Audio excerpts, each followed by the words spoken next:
হিমন্তক পঠাই দে, নৰাধামক পঠাই দে, আৰু তহঁতৰ জাজকেইটাক পঠাই দে। যা খালাচ কৰ কেছ, খালাচ কৰ, কাৰো দুখ নাই। সি মৰিছে, মই মাৰিছো তাক। গাৰ্গৰ হত্যাকাৰী পোহৰলৈ আহিছে। তেওঁ নিজেই মুখ খুলিছে যে জুবিন গাৰ্গক মই হত্যা কৰিলোঁ। কোনো শ্যাম কানু, সিদ্ধাৰ্থ, অমৃত পদ বা সন্দীপন গাৰ্গ, শেখৰ জ্যোতি কোনোৱে জুবিন গাৰ্গক হত্যা কৰা নাই। মই কৰিছোঁ। এইজন কোন যুৱক? তেওঁ নিজেই মুখ খুলিছে, নিজকে নিজে হত্যাকাৰী বুলি কৈছে। যে মই জুবিন গাৰ্গক মই হত্যা কৰিছোঁ। আপোনালোকে এনেই এইবোৰ ধৰি নি ভৰাই থৈছে। তেওঁলোকে মৰা নাই, জুবিন গাৰ্গক মই হত্যা কৰিছোঁ। মুখ্যমন্ত্ৰী ডাঙৰীয়া মোক ধৰি লৈ যাওক, মই জুবিন গাৰ্গক হত্যা কৰিছোঁ। গৰজি উঠিলে এজন যুৱক। মই ভিডিঅ'টো আপোনাৰ মাজত লগাই দিম। তেওঁ কি ক'লেনো জুবিন গাৰ্গৰ বিষয়ে, তেওঁ জুবিন গাৰ্গক ক'ত লগ পাইছিল, কিয় হত্যা কৰিলে, তেওঁনো কি ক'লে, ভিডিঅ'টো খালি আপোনালোকে শেষলৈকে শুনিব লাগিব। তেওঁ সকলোখিনি নিজ মুখেৰে কৈছে, স্বীকাৰ কৰিছে যে মই জুবিন গাৰ্গক হত্যা কৰিছোঁ বুলি। আচৰিত ধৰণৰ কথাবোৰ কিছুমান কৈছে। আমি যিটো ভাবি আছিলোঁ সেইটো কথা কোৱাই নাই। তেওঁ নিজকে নিজে হত্যাকাৰী বুলি আখ্যা দিছে।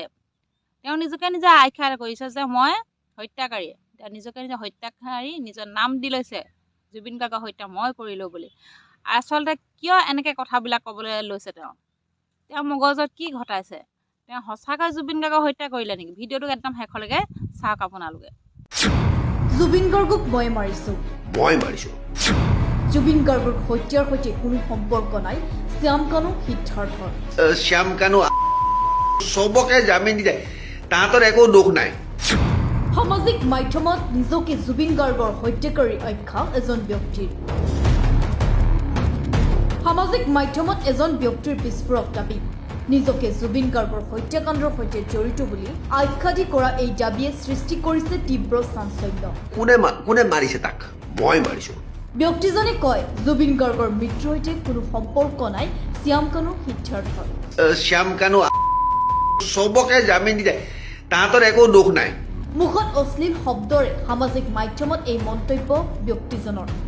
আবে ঐ,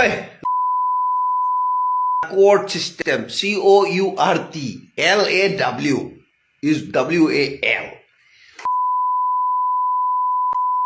The moment COMEX Chicago Illinois silver market breaks. জেগাই জীৱন বৰঠাকুৰৰ মৃত্যুৰ ৰহস্য দেখুৱাই আছ। সি মৰিছে কাৰণ মই তাক মাৰিছোঁ। মই আগতে কৈছোঁ নহয়, যিদিনাৰ পৰা সি নমৰলৈকে মই চিলভাৰ ভাঙিব নোৱাৰোঁ। সি মৰিছে, চিলভাৰ ভাঙিছে। গতিকে কোনে মাৰিছে তাক? মই মাৰিছোঁ। গতিকে এই সোপা যে ধৰি থৈছ, তাতে জামিন দি দে, চবকে জামিন দি দে। কি নাম তাৰ এইবিলাক, শ্যাম কানু চবকে জামিন দি দে, তাহাঁতৰ একো দুখ নাই। ঘটনাক কেন্দ্ৰ কৰি এতিয়া প্ৰশ্ন, কিয় এই স্বীকাৰোক্তি? কি খাইছে? মদ ওপৰত খাইছে, হেৰি এইটো কি তাতে সি মৰিব, তাক মই বুদ্ধিটো এনেকুৱা কৈছোঁ, তই মৰ। গতিকে সি মৰিছে। এইবিলাক বাদ দে, তহঁতে চিলভাৰ কিন আৰু গম পা যে পৃথিৱীখন সমতল ক্ষেত্ৰ। The earth is flat and silver is money and your পৰম পিতা পৰমেশ্বৰ উমা মহেশ্বৰ এতে বহি আছোঁ। উমা আছে আমেৰিকাত, মহেশ্বৰটো ইয়াত। অতি সোনকালে তই উমাক দেখা পাবি ইয়াতে। এই মাতা আহি আছে। The moment COMEX Chicago silver market man. যা পঠাই দে চবকে। হিমন্তক পঠাই দে, নৰাধামক পঠাই দে, আৰু তহঁতৰ জাজকেইটাক পঠাই দে। যা খালাচ কৰ কেছ, খালাচ কৰ, কাৰো দুখ নাই। সি মৰিছে, মই মাৰিছো তাক। সামাজিক মাধ্যমত এই ভিডিঅ'ই এতিয়া সৃষ্টি কৰিছে চাঞ্চল্যৰ। নিজকে জুবিন গাৰ্গৰ হত্যাকাৰী বুলি দাবী কৰা এজন ব্যক্তিয়ে কয়, তেওঁ জুবিন গাৰ্গক মাৰি পেলাইছে। বিভ্ৰান্তিকৰ মন্তব্য প্ৰকাশ কৰি আচলতে কি বুজাব বিচাৰিছে এইগৰাকী ব্যক্তিয়ে? সঁচাকৈয়ে জুবিন গাৰ্গৰ সৈতে কিবা সম্পৰ্ক আছিল নেকি এইজন ব্যক্তিৰ? প্ৰশ্ন বহুতৰ। নিউজ ডেস্ক ৰিপৰ্ট,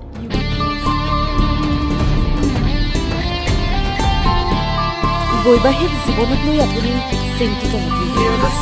অথবা শিক্ষা, চাকৰি, ঘৰৰ বাস্তুদোষ লগতে যিকোনো তান্ত্ৰিক বিষয়ৰ সমস্যাত ভাৰাক্ৰান্ত হৈ পৰিছে নেকি? গান লৈ আখৰা কৰি থকা এতিয়া আৰু চিন্তাৰ কাৰণ নাই এইকাৰণে আজি এই প্ৰতিবেদন আপোনালোকক কিয়নো দেখুৱাবলৈ আপোনাৰ বিচাৰিছোঁ অতীত যে বৰ্তমান প্ৰাণৰ আৰু শিল্পী ভৱিষ্যতৰ জুবিন যিকোনো গাৰ্গ ঢুকুৱা সমস্যাৰ হোৱাৰ পাছত সমাধান পাব জুবিন গাৰ্গৰ যিসমূহ ভৰদ্বাজ গীত আছে এই জ্যোতি গীতসমূহ আমি কেন্দ্ৰত। প্ৰায় চৰ্চা কৰি থকা হয় দেখিবলৈ পাইছোঁ ঠিকেই শুনিছে আপুনি। নৱপ্ৰজন্মৰ পৰা বিভিন্ন লোকে শিক্ষা আচলতে চাকৰি প্ৰাণৰ শিল্পী বিবাহ গৰাকীৰ যি চিৰসেউজ বাস্তু গীত আৰু আছে এই তান্ত্ৰিক গীতসমূহ বিচাৰৰ প্ৰত্যেকে উপৰিও এক প্ৰকাৰ কুস্তি চৰ্চা বা প্ৰস্তুত সাধনা কৰি গৈছে মাংগলিক কিন্তু তাৰ মাজতে আজি এটা ব্যতিক্ৰমী দৃশ্য গুৰু আপোনালোকক দেখুৱাবলৈ চন্দান চেষ্টা কৰি গ্ৰহণ যে দোষ প্ৰাণৰ শিল্পী আদালত গৰাকীৰ সৈতে সন্তানহীনতা আদি একেলগে সকলো বহু সমস্যাৰ সময় সমাধান পাব প্ৰাণৰ স্বৰ্ণ শিল্পী পদক গৰাকীৰ প্ৰাপ্ত সৈতে জ্যোতিষী একেলগে ডক্টৰ বাদ্যযন্ত্ৰত দীপাংকৰ সংগতকাৰীসকলে ভৰদ্বাজৰ ইতিমধ্যে ওচৰত। এটা নতুনকৈ তেওঁলোকে সৃষ্টি লগতে কৰিছে। পাব আৰু এই মহামৃত্যুঞ্জয় সৃষ্টিটো, ইতিমধ্যে নৱগ্ৰহ আখৰা শান্তি চলি আছে। কবচ আৰু সেই আখৰা দশ গৃহৰ পৰা মহাবিদ্যা পৰিৱেশটো কবচ আপোনালোকক দেখুৱাবলৈ হনুমান চেষ্টা কৰিম। কবচ প্ৰাণৰ ৰাজমোহিনী শিল্পী জুবিন গাৰ্গৰ শত্ৰু কেইবাটাও যমুনকে চিৰসেউজ ধৰি গীত লৈ বিভিন্ন তেওঁলোকে ধৰণৰ মঞ্চৰ বাবে কবচ সাজু হৈছে। আৰু তেন্তে ইয়াৰ নাম পলম প্ৰদান কৰা কিহৰ হৈছে আজি আহক গতিকে যন্ত্ৰলৈ ৰাষ্ট্ৰীয় আৰু অপেক্ষা হয়তো আন্তঃৰাষ্ট্ৰীয় কেইটামান দিনৰ, খ্যাতি তাৰ সম্পন্ন পাছতে তান্ত্ৰিক প্ৰতিখন মঞ্চতে জ্যোতিষ যন্ত্ৰৰ আচলতে অধ্যাপক বাজি ডক্টৰ উঠিব আৰু দীপাংকৰ যিধৰণে তেওঁলোকে ভৰদ্বাজৰ চিন্তা কৰিছে ওচৰলৈ তাৰ ফচল হিচাপে ইতিমধ্যে সেই কাম ঠিকনা আৰম্ভ হৈছে। কুন্দৰবৰী এই মুহূৰ্তত আমি তেজপুৰ দেখুৱাইছোঁ যে শোণিতপুৰ প্ৰাণৰ শিল্পী গৰাকীৰ পিনকোড সৈতে একেলগে থকা 7-8-45 যিসমূহ বাদ্যযন্ত্ৰ 01 সংগতকাৰী আপোনালোকে যোগাযোগ দেখিবলৈ নম্বৰ পাইছে, তেওঁলোকে ইতিমধ্যে 8-6 আৰম্ভ কৰিছে। 3-8 নৱপ্ৰজন্মৰ কেইবাগৰাকীও 6-7 ছাত্ৰ তাত চামিল হৈছে। আৰু 4-9 ইতিমধ্যে গোটেই কথাখিনি মই অথবা জানিবলৈ চেষ্টা কৰিছোঁ যে 9-7 যন্ত্ৰ প্ৰকৃততে কি, 0-6 কেতিয়াৰ পৰা দৰ্শকসকলে যন্ত্ৰক চাবলৈ পাব, এই 5-6 কথাখিনি মই 3-4 দৰ্শকক জনাবলৈ চেষ্টা কৰিছোঁ। আৰু গোস্বামী ডাঙৰীয়া, 8-8-7-6 ইতিমধ্যে 5-6 জুবিন 1 গাৰ্গ 9-9-3 নম্বৰত তো এক প্ৰকাৰ আমি ক'ব নোৱাৰোঁ কথাখিনি কায়িকভাৱে প্ৰাণৰ শিল্পী জুবিন দা নোহোৱা কথাখিনি ভাবিবও নোৱাৰোঁ। ক'ৰবাত সেই আঘাতখিনি দুখ আছেই, সেই বিষখিনি আমাৰ আছে। কিন্তু আমি জুবিন দাৰ গীতসমূহ প্ৰতিটো দিনেই প্ৰতিটো মুহূৰ্ততে আমি সেই গীতসমূহ শুনিয়ে ক'ৰবাত জুবিন দাৰ যে আছে আমাৰ মাজত সেই কথাখিনি আমি অনুধাৱন কৰি আছোঁ। ইতিমধ্যে যন্ত্ৰ সাজু হৈছে। দৰ্শকসকলে জানিব বিচাৰিছে যন্ত্ৰ প্ৰকৃততে কি হ'ব, কেতিয়াৰ পৰা আৰম্ভ হ'ব। যন্ত্ৰটো যিটো আগতে আমি কৈছোঁ এইটো এটা আমাৰ প্ৰথমতে যিহেতু এটা ফেমিলি বুলি আছিল সদায় জুবিনে সদায় কৈছিল যে আমি বেণ্ডটো আমি কেতিয়াও বেণ্ড নহয়, আমি এটা পৰিয়াল। চ' সেই পৰিয়ালটো জীয়াই ৰখাই প্ৰথম আমাৰ মেইন উদ্দেশ্য আছিল। আমি পৰিয়ালকেইজন যিকেইজন আছিলোঁ সদায় একেলগে থকাটো, বেলেগ বেলেগকৈ আমি হ'ব খোজা নাছিলোঁ। চ' মেইন উদ্দেশ্য আছিল একেলগে থকা। তাৰপিছত আমাক বহুতে ক'লে, ছিনিয়ৰ মিউজিচিয়ানে কৈছে তাৰমানে চ' জুবিনৰ যিখিনি লিগেচি তাৰ গানখিনিটো জীয়াই ৰখাৰ কাৰণে চ' জুবিন গাৰ্গৰ গানখিনি জীয়াই ৰখা মই কৈছোঁ আমাৰ দায়িত্ব, ইটছ আ ডিউটি। আৰু মই ভাবোঁ আমাৰ নেক্সট যিটো জেনেৰেশ্যন তেওঁলোকৰতো বেছি কৰ্তব্য। চ' আমি এজ এ ইমান দিনৰ ধৰক এক্সপিৰিয়েঞ্চ যিখিনি অলপ চলপো হ'লেও জানো বা জুবিন গাৰ্গৰ লগত থাকি আমি যিখিনি শিকিলোঁ, চ' সেইখিনি মই ভাবোঁ আমি কেনেকৈ যন্ত্ৰটো আগবাঢ়ি তেওঁৰ গানখিনি জুবিনৰ এনেকৈ সদায় ৰাখিম। কাৰণ যন্ত্ৰৰ এটাই কথা হ'ল কি আমি যন্ত্ৰ যেতিয়া পাৰফৰ্ম কৰিব অকল জুবিন গাৰ্গৰ গানে আমি পাৰফৰ্ম কৰিম, বেলেগ গান লোৱা নহয়। বেলেগ গান লোৱা নহয়। আৰু আমিও লাকি যে আমি যেনেকৈ আমি যন্ত্ৰ যেনেকৈ ফিচাৰ কৰিছোঁ ৰূপম ভূঞা আগতে কৈছে, আপোনালোকে দেখিলে ৰূপম ভূঞা আছে। চ' আমি ইমান দিনে একচুৱেলি ডিছক্ল'জে হোৱা নাছিল যে কোন ছিংগাৰ থাকিব, সেইকাৰণে মই কৈছোঁ ডিছক্ল'জ আছে। আজি প্ৰথমবাৰ আপোনালোকৰ ইয়াত ডিছক্ল'জ হ'ব। আমি মানে এইকাৰণে ডিছক্ল'জ কাৰণে তেওঁলোকে একদম নতুন আৰু একদম সৰু ছোৱালী, তাইতো এতিয়া হাই ছেকেণ্ডেৰী দিবহে। চ' তথাপিও মই 2-3 জেগাত দেখা পাই সেনেকুৱাই আমি আৰু অকল এজনক বা দুজনক চকু দিয়া নাই, আমি বহুত কেইজনমানৰ চকু দি পেলাই আমি লাষ্টত ডিচাইড কৰিলোঁ দুগৰাকী। চ' আৰু এটাই ভাল হৈছে, এটা উজনি অসম, এটা আমাৰ নামনি অসম। চ' মই চিনাকি কৰি দিম বাৰু দুজনকে। আমাৰ ফিমেলজন হ'ল ভাইনিনা ডেকা, তাই আমাৰ নামনিৰ হাই ছেকেণ্ডেৰী দিব, সৰু ছোৱালী, উঠি অহা ছোৱালী। তেওঁলোকে শিকি আছে, কষ্ট কৰিছে। চাওক এতিয়া এটা বস্তু মই কওঁ যে ৰাইজক মই এটাই অনুৰোধ কৰোঁ, তেওঁলোকক আশীৰ্বাদ কৰিব, আমাক আশীৰ্বাদ কৰিব। আৰু এটাই বস্তু খালী মোৰ মানে কি আপোনালোকে প্লিজ কম্পেয়াৰ নকৰিব। তাৰমানে চাওক জুবিন গাৰ্গ ইজ জুবিন গাৰ্গ, কম্পেয়াৰ নকৰিব। চাওক তেওঁলোকে জুবিন গাৰ্গৰ গানখিনিহে ধুনীয়াকৈ গাবলৈ চেষ্টা কৰিব। জুবিন গাৰ্গ এজনে আৰু 1000 বছৰত জুবিন গাৰ্গ নাহে, সেইটো নাহে। চ' সেইটো কেতিয়াও মানে মই ভাবোঁ যে তেওঁলোকক সেই প্ৰেছাৰটো নিদিব যে জুবিনদাৰ নিচিনা হোৱা নাই, জুবিনদাৰ নিচিনা হোৱাটো এইটো সপোনতো ভাবিব নোৱাৰে। চ' এটলিষ্ট জুবিনৰ গানখিনি ধুনীয়াকৈ যদি তেওঁলোকে প্ৰেজেণ্ট কৰিব পাৰে, যে মানুহৰ মাজত সেই চুব পাৰে, আমাৰ মেইন উদ্দেশ্য সেইটোৱে। চ' তেওঁলোকক যিমান পাৰোঁ আমি গাইড কৰিছোঁ, বাকী তেওঁলোকক বহুত কষ্ট কৰি আছে। চ' মই মাতি দিম এইফালে, এয়া ভায়লিনা ডেকা আৰু এই ৰাহুল তাঁতী, ৰাহুল তাঁতী আমাৰ লখিমপুৰৰ, আৰু ভায়লিনা ক'ৰ গড়েশ্বৰ। সেইকাৰণে গৈছে। এতিয়া মই ভাবোঁ মইতো কৈ আছোঁ, আচলতে জুবিনদাৰ বেণ্ডটোৰ সৈতে এই ধৰণৰ মঞ্চত গীত পৰিৱেশন কৰিবলৈ পোৱাটো এটা সৌভাগ্য। মই যিমান দূৰ ভাবিছোঁ যে যথেষ্ট সৌভাগ্য। কি ক'ব, কেনেকুৱা আপোনালোকে ইতিমধ্যে আৰম্ভ কৰিছে, আখৰা আৰম্ভ কৰিছে, ইমান জ্যেষ্ঠসকলৰ লগত থাকি আপুনি সেই সৌভাগ্যখন লাভ কৰিছে, কেনেকুৱা পাইছে গোটেই কাম কৰি? আচলতে আজি যে এনেকৈ এওঁলোক আমাৰ গুৰু বুলি ক'ব লাগিব, তেখেতসকলৰ লগত আমি এনেকৈ অনুষ্ঠান কৰিবলৈ পাম, গতিকে খুব বেছি ভাল লাগিছে আৰু নিজকে বৰ সৌভাগ্য মানিছোঁ। কাৰণ যিগৰাকী সত্তাৰ লগত আচলতে ইমান বছৰে ধৰি তেওঁলোকে বাদ্যযন্ত্ৰ সংগত কৰি আহিছে, গতিকে তেখেতসকলৰ লগত আচলতে এনেকৈ একেলগ হৈ থাকিব পৰাটো আমাৰ বাবে বহুত সৌভাগ্য। আৰু হয়তো জুবিনদাৰ আশীৰ্বাদ আমাৰ লগত আছিলে, সেইকাৰণে হয়তো এইখিনি সৌভাগ্য হৈছে। প্ৰত্যাহ্বান যথেষ্ট আছে আৰু সেই ধৰণে এইকাৰণেই প্ৰত্যাহ্বান থাকিব, কাৰণ জুবিনদাৰ গীতসমূহ শুদ্ধ আৰু স্পষ্ট ৰূপত মঞ্চত উপস্থাপন কৰাটো যথেষ্ট প্ৰত্যাহ্বান। গতিকে সেই প্ৰত্যাহ্বানসমূহ আপোনালোকে নেওচি মঞ্চৰ বাবে সাজু হৈছে। জ্যেষ্ঠসকলৰ লগত যিকেইগৰাকী বাদ্যযন্ত্ৰ সংগতকাৰী, প্ৰতিগৰাকী জ্যেষ্ঠ, প্ৰতিগৰাকীয়ে অসমৰ প্ৰতিষ্ঠিত, তেওঁলোকক সকলোৱে ভালদৰে জানে, চিনি পায় তেওঁলোকৰ সৈতে আপোনালোকৰ এই সৌভাগ্যকণ হৈছে। গোটেই কামখিনি কৰি কি ধৰণৰ অনুভৱ আপোনালোকে এই মুহূৰ্তলৈকে কৰিছে? অনুভৱ ক'বলৈ গ'লে বহুতে সৌভাগ্য, মই যে ইয়াত চবৰ লগতে পাৰিছোঁ, মই আশীৰ্বাদ আৰু ক'বলৈ গ'লে চবৰে, সেইকাৰণে মই ইয়াত গান গাব পাৰিছোঁ। আৰু বেছিটো মই ক'বলৈ গ'লে মই চেষ্টাই কৰিছোঁ গান গাবলৈ, আৰু জুবিনদাৰ গানখিনি যিমান পাৰোঁ ভালকৈ গাবলৈ চেষ্টা কৰিম। যদিও ভুল হয় ক্ষমা কৰিব, ৰাইজে তাকে অনুৰোধ কৰিছোঁ।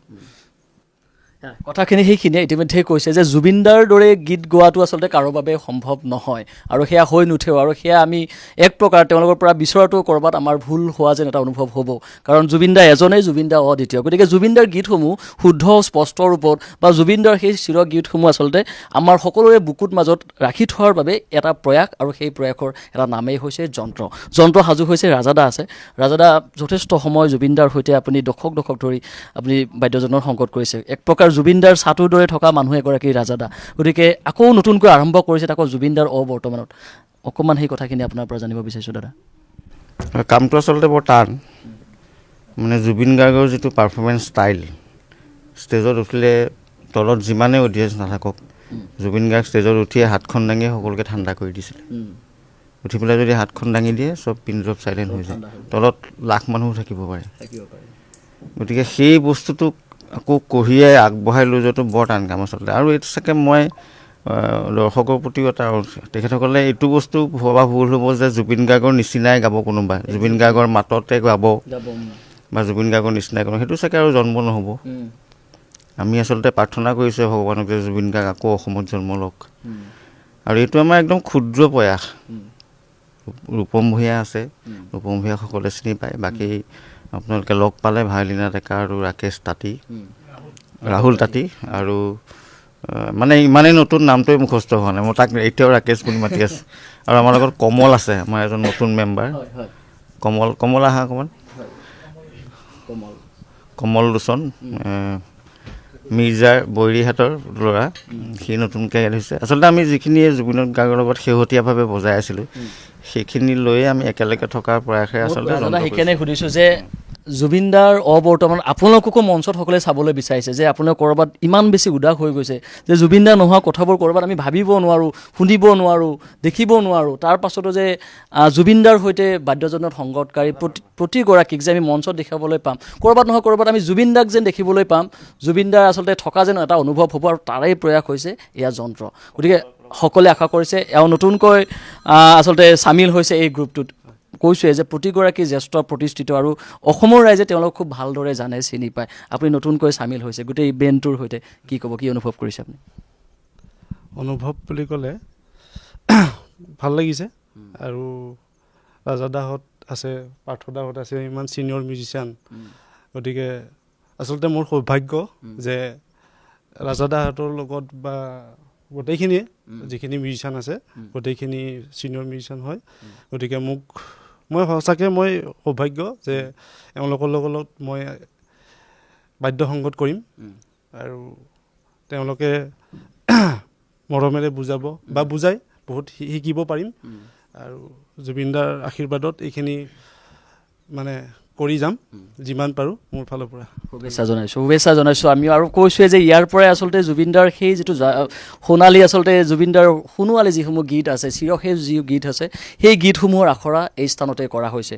জুবিনদাৰ সৈতে বাদ্যযন্ত্ৰত সংগতকাৰী প্ৰতিগৰাকী জ্যেষ্ঠ বাদ্যযন্ত্ৰীসকল তেওঁলোক আছে, আৰু খুব সুন্দৰকৈ তেওঁলোকক আছে আচলতে এক প্ৰকাৰ তেওঁলোকক ইতিমধ্যে সেই আখৰা তেওঁলোকক কৰাই থকা হৈছে, যাতে অতি শীঘ্ৰে মঞ্চত যাতে জুবিনদা কায়িকভাৱে নোহোৱাৰ পাছতো জুবিনদাৰ সেই এই যিসমূহ গীত আছে প্ৰতিটো হিট গীত কৈছোঁ প্ৰতিটো হিট গীতেই আচলতে নতুনকৈ শুনিবলৈ পোৱাৰ যিটো এক প্ৰকাৰ সকলৰ যিটো ইচ্ছা থাকিব সেই ইচ্ছাটো ক'ৰবাত নহয় ক'ৰবাত সমাপ্তিৰ দিশে ইতিমধ্যে সেই আখৰা তেওঁলোকে তুংগত কৰি তুলিছে গতিকে আমি আশা কৰিছোঁ আৰু আমি অভিনন্দন জনাইছোঁ আমিও অপেক্ষাৰত যন্ত্ৰক আচলতে প্ৰতিখন মঞ্চত যন্ত্ৰৰ আচলতে আলোড়ন তোলক জুবিনদাৰ কায়িকভাৱে নথকাৰ যিটো অনুভৱ সেই অনুভৱ যাতে কোনো এগৰাকী দৰ্শকে যাতে আচলতে নাভাবে বা সেই হ'বলৈ যাতে নাপায় হয়তো সেইখিনি ক'ৰবাত জুবিনদাৰ অবৰ্তমানত তেওঁলোকে দিবলৈ প্ৰয়াস কৰিব গতিকে পুনৰবাৰ গোটেই তেওঁলোকৰ টীম বেণ্ডক পুনৰবাৰ ND24ৰ জৰিয়তে আমি শুভেচ্ছা অভিনন্দন জনাইছোঁ ইতিমধ্যে আমি কথা পাতিলোঁ আৰু আহক ইতিমধ্যে আখৰা যিহেতু তীব্ৰগতিত চলি আছে কি ধৰণে কোনকেইটা গীত তেওঁলোকে নিৰ্বাচন কৰি লৈছে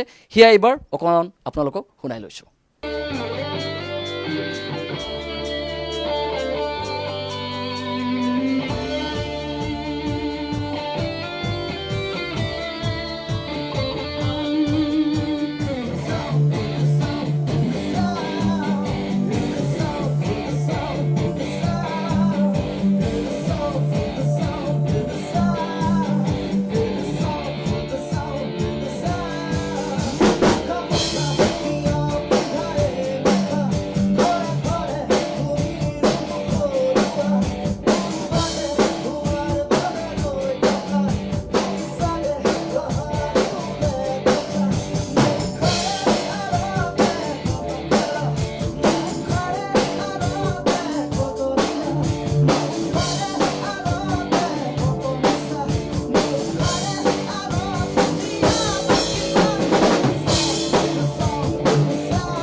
কৰে বা প্ৰতিটো কাৰ্যসূচীৰ লগতে অন্তৰ্নিহিত মানে এই বস্তুটো সদায় তাৰ ভিতৰত ৰাখে, কাৰ্যসূচীৰ মানে ভিতৰত ৰাখে।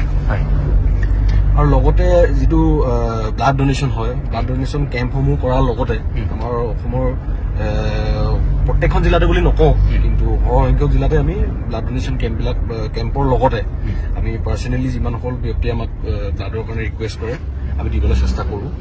আৰু প্ৰায় আপোনালোকে জানি সুখী হ'ব, আমি অকল গুৱাহাটীতে বা বেলেগ বেলেগ যোৰহাট হওক, তেজপুৰত হওক, আমি প্ৰত্যেক মাহত 20জনৰ পৰা 30জনৰ অধিক লোকক আমি ৰক্তদান কৰিবলৈ সক্ষম হওঁ প্ৰত্যেক মাহত। আৰু কেতিয়াবা কেতিয়াবা বিফলো হওঁ, তেনেকুৱা নহয় যে প্ৰত্যেকজনকে আমি যোগান ধৰিব পাৰোঁ।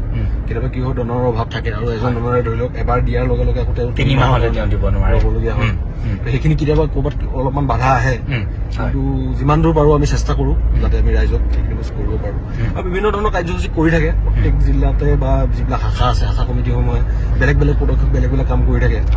বানপানীৰ সময়ত আমি গোটেই ফেন ক্লাব আমি উঠি পৰি লাগো। বানপানীৰ সময়ত বেলেগ বেলেগ দল সংগঠন কৰে, লগত জুবিন গাৰ্গ ফেন ক্লাবেও যথেষ্ট চেষ্টা কৰে বানাক্ৰান্ত যিসকল লোক থাকে তেওঁলোকক কৰিবৰ কাৰণে, মানে কিছু সহায় হাত আগবঢ়াবৰ কাৰণে চেষ্টা কৰে। তেনেকুৱা ধৰণৰ কামবিলাক চলি থাকে। আৰু নিজা নিজা যি চিন্তা চৰ্চা থাকে, নিজা নিজা সাংস্কৃতিক ক্ষেত্ৰখনতো কৰে, যিহেতু জুবিন গাৰ্গৰ নাম জানে সাংস্কৃতিক ক্ষেত্ৰখন জড়িত হৈ থাকে, সাংস্কৃতিক ক্ষেত্ৰখনৰ কামবিলাক হৈ থাকে, ক্ৰীড়া ক্ষেত্ৰতো হয়। আমাৰ জুবিনদাৰ ওতঃপ্ৰোতভাৱে জড়িত এটা ফাউণ্ডেশ্যন আছে, কলাগুৰু আৰ্টিষ্ট ফাউণ্ডেশ্যন। কলাগুৰু যিহেতু তেখেতে বহুত ভাল পায়, তেখেতৰ আদৰ্শৰে তেখেত অনুপ্ৰাণিত হয়। তো কলাগুৰু আৰ্টিষ্ট ফাউণ্ডেশ্যনৰ পৰাও ক্ৰীড়াৰ ক্ষেত্ৰত মানে মেইনলি ক্ৰীড়াৰ ক্ষেত্ৰত সদায় ফ'কাছ কৰে। কলাগুৰু যি আৰ্টিষ্ট ফাউণ্ডেশ্যন তেওঁলোকে বিভিন্ন জেগাত, অসমৰ বিভিন্ন জিলাত গৈ পেলাই ফুটবল খেল খেলে হয় হয় হয় এই খেলখনো চলি থাকে আৰু আমাৰ বিভিন্ন সা সমিতিবিলাকে বেলেগ বেলেগ ধৰণৰ খেল ক্ৰিকেট ফুটবলকে ধৰি পেলাই ইনডোৰ গেমছবিলাকো কৰি থাকে মাজে মাজে হয় খুব সুন্দৰ গতিকে পিকু মোৰ এই মুহূৰ্তত এটা প্ৰশ্ন মনলৈ আহিছে এই প্ৰশ্নটো আপুনি কিন্তু বিতৰ্কিত বুলি নাভাবিব দেই মই খুব পজিটিভলি সুধিম কেতিয়াবা দেখা যায় যে জুবিন গাৰ্গ ফেন ক্লাব মানে কোনোবাই ক'ব বিচাৰে যে অকণমান কিবা উৎপতীয়া নেকি জুবিন গাৰ্গৰ ফেন ক্লাবৰ সদস্যসকল কিবা উৎপতীয়া নেকি এনেকুৱা ধৰণৰ মানে বদনাম এটাৰ পৰা আপোনালোকে সাৰি যোৱা নাই কিন্তু নহয় জানো হয় গতিকে মানুহৰ নানামুনি নানামত এনেকুৱা কথা আশা থাকে নহয় গতিকে এই সংক্ৰান্তত আপুনি কি ক'ব খোজে বাৰু হয় আপুনি খুব এটা ভাল প্ৰশ্ন কৰিছে এইটো ইয়াৰ অন্তৰালত একদম বিশেষকে এটা কথা থাকে মানে জুবিন গাৰ্গ ফেন ক্লাব বুলি ক'লে মানুহে বা কিছুমান মানুহে এনেকে ধৰণে ভাবে যে জুবিন গাৰ্গ ফেন ক্লাব এটা হোৱাটছএপ গ্ৰুপ বা ছ'চিয়েল মিডিয়াৰ এটা প্লেটফৰ্মৰ এটা ফেচবুক বা বেলেগ ধৰণৰ যিবিলাক ছ'চিয়েল মিডিয়া হেণ্ডেল আছে তাৰ এটা পেজৰ মাজতে সীমাবদ্ধ বুলি ভাবে আৰু কিছুমান ব্যক্তিয়ে কিছুমান মানে বেলেগ ধৰণৰ মানে ব্যক্তি কিছুমান থাকে যিসকলৰ নিজৰ স্বাৰ্থৰ কাৰণে কিবা এটা গ্ৰুপ খুলি পেলাই ফেন ক্লাবৰ নামত বেলেগ বেলেগ ধৰণৰ ক'ৰবাত যিবিলাক কাম কৰিব নালাগে আচলতে ফেচবুকত মানে বিৰূপ মন্তব্য কৰি পেলাই বেলেগ বেলেগ কিবা কিবি ধৰণৰ মানে অসামাজিক অলপ অলপ জড়িত হোৱা আমি পাইছো আচলতে জুবিন গাৰ্গ ফেন ক্লাব হোৱাটছএপ গ্ৰুপ বা ফেচবুক গ্ৰুপেই নহয় আমাৰ আমি এটা সুসংগঠিত গ্ৰুপ হয় আৰু আমাৰ নিজৰ সংবিধান আছে কিছুমান নিয়ম নীতিৰ মাজে আমি ফেন ক্লাবে কাম কৰোঁ এনেকুৱা নহয় যে হোৱাটছএপ গ্ৰুপ এটা কাৰোবাৰ মন গ'ল খুলি দিলে নামাকৰণ কৰিলে জুবিন গাৰ্গ ফেন ক্লাব তেনেকে জুবিন গাৰ্গ ফেন ক্লাবটো আচলতে নহয় হয় হয় হয় ঠিকে কৈছে গতিকে কোনোবাই হয়তো আপোনালোকক বদনামী কৰিবৰ চেষ্টা কৰিব পাৰে যেনে চেষ্টা চলাই জানো বস্তুবিলাক আমি ৰাইজক জনাব বিচাৰিছো তেনেকুৱা নহয় জুবিন গাৰ্গ ফেন ক্লাব আমি চবেই এটা ইউনিফাইড গ্ৰুপ আমি চবেই আলোচনাৰ মাজেৰে কামবিলাক কৰোঁ হয় হয় আমাৰ এডভাইজাৰ সকলো আছে তেওঁলোকৰ পৰা আমি পৰামৰ্শ লওঁ যেতিয়া আমাৰ প্ৰয়োজন আহে মানে প্ৰয়োজন আহি পৰে তেতিয়া তেওঁলোকে আমাক সহায় কৰে হয় হয় খুব সুন্দৰ এই মুহূৰ্তত মোৰ এটা প্ৰশ্ন মোৰ নিজৰ জানিব মন গৈছে জুবিন গাৰ্গ ফেন ক্লাবৰ লগত মানে জুবিন দাই কি ধৰণে যোগাযোগ ৰাখে এই কথাটো জানিব মন গৈছে মানে সেইটো আমাৰ চেন্ট্ৰেল কমিটি যিখন আছে চেন্ট্ৰেল কমিটি বিষয়ববীয়াসকলৰ লগত তেওঁ সঘনাই তাতে থাকে কথা বতৰা চলি থাকে আৰু তেখেতে যিবিলাক চিন্তা চৰ্চা কৰে তেওঁ প্ৰত্যেক জেগাতে গৈ পেলাই কৰাটো সম্ভৱ নহয় এতিয়া জুবিন গাৰ্গ ফেন ক্লাব হৈ গ'ল তাৰে এটা উইংছ জুবিন গাৰ্গৰ যিবিলাক চিন্তাধাৰা যিবিলাক সামাজিক সত্তা যিবিলাক সমাজৰ কাৰণে তেওঁ কৰিব বিচাৰে সেইবিলাক জুবিন গাৰ্গ ফেন ক্লাবৰ জৰিয়তে সমাজৰ মাজলৈ আমি আগবঢ়াই নিওঁ আৰু জুবিন গাৰ্গ ফেন ক্লাবে সেইবিলাক যিবিলাক তেওঁৰ চিন্তা সেইবিলাক কাৰ্যক্ৰমত কৰি তুলিবলৈ চেষ্টা চলায় হয় হয় গতিকে দাদাই যিখিনি কথা ভাবে বা যিখিনি কৰিব বিচাৰে গতিকে ফেন ক্লাবৰ সহায়ত সেইখিনি প্ৰচাৰ কৰিবলৈ সুবিধা হয় আচলতে জুবিন গাৰ্গৰ যিবিলাক চিন্তা চৰ্চা সামাজিক যিটো দায়বদ্ধতা সেইখিনিয়ে বহি প্ৰকাশ জুবিন গাৰ্গ ফেন ক্লাবে কৰে ডাইৰেক্টলি ক'ব গ'লে তাৰ মাজত নিজাববীয়াও কিছুমান পৰিকল্পনা থাকে নিজাববীয়াও কিছুমান চিন্তা চৰ্চা লৈ পেলাই সমাজৰ কাৰণে যুৱ প্ৰজন্মৰ কাৰণে বিভিন্ন দিশৰ কাৰণে সমাজৰ লগত জড়িত এই দিশৰ কাৰণে কাম কৰিব বিচাৰে হয় হয় হয় পিকু এইবাৰ মোৰ প্ৰশ্নটো এনেকুৱা হ'ব যে জুবিন দাক অসমৰ প্ৰতিগৰাকী মানুহে ভাল পায় হিয়াৰ আমঠু বুলি কয় যে তেনেকুৱা নহয় জানো আলাসৰ লাৰু আমাৰ মানে জুবিন দা আমাৰ কাৰণে আলাসৰ লাৰু বুলি ক'লে ভুল নহ'ব নহয় জানো হয় এতিয়া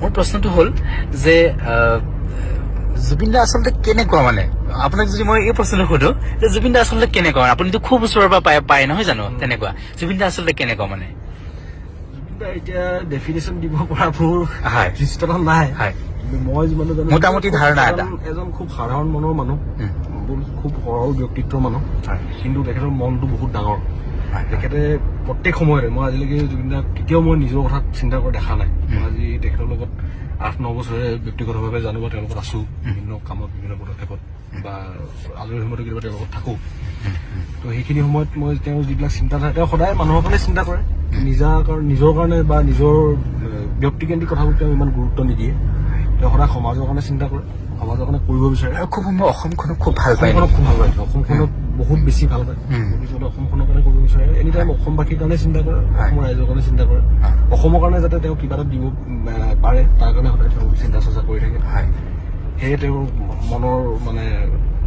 মনৰ বাঞ্ছা এটা ইচ্ছা থাকে অসমৰ কাৰণে যি সৃষ্টি কৰে অসমৰ কাৰণে প্ৰথম অসম হয় হয় আৰু আনুষংগিক যিটো প্ৰশ্ন এই প্ৰশ্নটোৰ লগত জড়িত হৈ আছে যে বহু লোকে জুবিনদাৰ বহু অভাৱী লোকে বহু দৰিদ্ৰ লোকে আহি জুবিনদাৰ ওচৰত হাত পাতে আৰু জুবিনদাই কেতিয়াও সুদা হাতে নপঠিয়ায় নহয় জানো বিমুখ নকৰে নহয় জানো, বিমুখ নকৰে। গতিকে এই সংক্ৰান্তত আপোনাৰ পৰা মই জানিব খুজিছো যে জুবিন দাই কেনেধৰণে মানে এইটো ট্ৰিট কৰে, মানে সেই কথাটো শলাগ ল'বলগীয়া কথা। এতিয়া আমি চাওঁ, দেখা পাওঁ যে আমি অকল ছচিয়েল মিডিয়াত যিসকল লোকক সহায় কৰে, যিসকল ছচিয়েল মিডিয়া কভাৰ আপ কৰে, আমি তেওঁলোককহে দেখা পাওঁ। কিন্তু আমি ব্যক্তিগতভাৱে যেতিয়া তেওঁৰ লগত থাকো বা খুব বেছি সময় তেওঁৰ লগত থকা যায়, তেতিয়া তেওঁ বহুত লোককে, যিসকল লোকে তেওঁৰ ওচৰত কিবা এটা আশা কৰি আহে, কোনোবা যদি বিপদত পৰে তেওঁৰ ওচৰত কিবা এটা আশা কৰি আহে, যেনেকে মানুহে মিনিষ্টাৰ এম এল এ ওচৰলৈ যায়, ঠিক তেনেদৰে জুবিন গাৰ্গৰ ওচৰতো সহায় হাত বিচাৰি অহা মানুহৰ অভাৱ নাই। একজন যদি কোনোবাই বেমাৰৰ অসুবিধা লৈ আহে, কাৰোবাৰ আৰ্থিক দৈন্যতাৰ কাৰণে আহে, চবৰ বেলেগ বেলেগ অসুবিধা থাকে, তাৰ কাৰণে আহে, কিন্তু কাকো বিমুখ নকৰে। ৰাজ্য মানে যিমান পাৰে নিজৰ সামৰ্থ্য অনুযায়ী বোলে তেওঁ চবকে সহায় কৰিবলৈ চেষ্টা কৰে। তো এইবিলাক ছচিয়েল মিডিয়াত যিবিলাক দেখে সেইবিলাক খুব মানে দুই এটাহে প্ৰচাৰ হয়, তেওঁ খুব প্ৰচাৰ এইবিলাক কৰিব নিবিচাৰে। মই নিজেও পাৰ্চনেলি পাইছো, মই মোৰ লগত কণ্টেক্ট কিছুমান মানুহে কৰে, যিটো মই ফেন ক্লাবৰ জেনেৰেল ছেক্ৰেটাৰী হিচাপে 2-3জন মানুহে মোৰ লগত কেতিয়াবা যোগাযোগ কৰে, এনেকুৱা অসহায় মানুহ। এতিয়া মই যিমান দূৰ পাৰোঁ তেওঁক সহায় কৰিবলৈ দাদাৰ ওচৰলৈ লৈ যাওঁ বা তেওঁলোকৰ কথা বতৰা পাতি দিওঁ। তেনেকেও তেওঁ কয়, কিন্তু তেতিয়া তেওঁৰ লগত যেতিয়া ফোনত যোগাযোগ হয়, তেতিয়া তেওঁ কয় কিন্তু মিডিয়া নানিবি, মিডিয়া কিয় আনিব নালাগে, মই যি বাৰু হেল্প কৰি দিম, মিডিয়া আনিব নালাগে। তাৰ ওপৰত এতিয়া যিহেতু তেওঁৰ জনপ্ৰিয়তা এনেকুৱা এটা উচ্চ শিক্ষত আছে, সেইটো এনিটাইম মিডিয়াৰ লগত লাগি থাকে, তেতিয়া দুই এটা নিউজ হয়তো মিডিয়াত প্ৰচাৰ হয়, কিন্তু সৰহভাগ নিউজে জুবিন গাৰ্গে মানুহক ইমানে সহায় কৰে, মই যিমানটো দেখা পাইছো সেইখিনি বস্তু নিউজে ঢুকিও নাপায় বা নিউজত তেওঁ নিজে প্ৰচাৰ কৰিব নিবিচাৰে বা তেওঁ সুবিধাটো নিদিয়ে। কিন্তু প্ৰত্যেকজন ব্যক্তিকে বুলি নকওঁ, কিন্তু মই যিমানবোৰ দেখিছো সৰহসংখ্যক ব্যক্তিকে জুবিন গাৰ্গে নিজে যদি সময় সুবিধা বা তেওঁৰ ওচৰত যদি তেওঁৰ সেই সামৰ্থ্যটো থাকে, তেওঁ না নকৰে, পকেটত যি থাকে লাগিলে তেওঁ পকেট খালী কৰি উদং কৰি পেলাই দিব, তেওঁ দিয়েই যেনেকে। খুব ভাল লাগিলে কথাখিনি জানি। হয়, গতিকে এইবাৰ আমি আহোঁ আপোনালোকৰ ভৱিষ্যত পৰিকল্পনা, জুবিন গাৰ্গ ফেন ক্লাবৰ ভৱিষ্যতে কেনেধৰণৰ পৰিকল্পনা আছে, আপোনালোকে কি